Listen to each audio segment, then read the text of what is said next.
පින්සල් pencil කලාව සෙල්ලමක් නෙවෙයි. සිතුවමක් දිහා බලද්දී කොයිතරම් හිත නිවෙනවද? ඒ වර්ණ සංයෝග ඇහැටතල පැතලි තලයක මවන්න කොයිතරම් ශික්ෂණයක් අභ්‍යාසයක් අවශ්‍යයිද?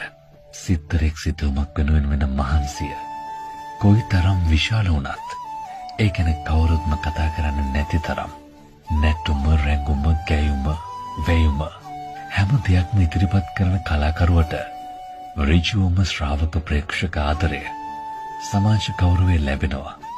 විශාල ආදායම් වලට ලේසියෙන් යන්න පුළුවන්. බොහෝ දෙනෙක් ඔවුන්ගේ රූපය මතක තියාගන්නවා. ඒත් සිත්තරෙක් තමන්ගේ නිර්මාණ කරන්නේ බොහෝ වෙලාවට හුදකලාවේ. කොච්චර මහන්සි වෙලා නිර්මාණ කළත් වටිනාකමක් ගන්න ලේසිත් නෑ. නැටුමක රැඟුමක ගැයුමක වැයුමක යම් වැරදීමක් වුණොත් වැරදුණු තැන ඉඳන් ඒක නිවැරදි කරගෙන ඉදිරියට යන්න පොඩි අවස්ථාවක් තියෙනවා. ඒත් එක තෙලිතුඩ පාරක් වැරදුනොත් සමහර විට අවුරුදු ගානක් මහන්සි වෙලා අඳින සිතුවමක් වුණත් කුණු කූඩේට දාන්න වෙනවා. සිත්තරෙකුගේ කලා ජීවිතේ නීරස ඇත්ත කතාව ඕක.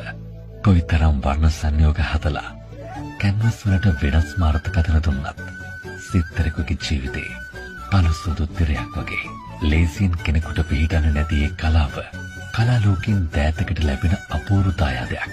ඉතින් දෑත රිදෙනකම් ඇස් කියනකම් නියපොතු කෙවෙනකම් හැම දෙයක්ම ඉවසීමෙන් දරාගෙන මේ මොහොතේ සිදුව මවන සිත්තරුන්ගේ කලාත්මක වටිනාකම පින්සල් හොදන වතුරට නොදී වෙලා ආග යන නොදී රැකගන්න එක හැම කලාවකටම ආදරය කරන හැමෝගෙම හෘදයාංගම යුතුයකමක්.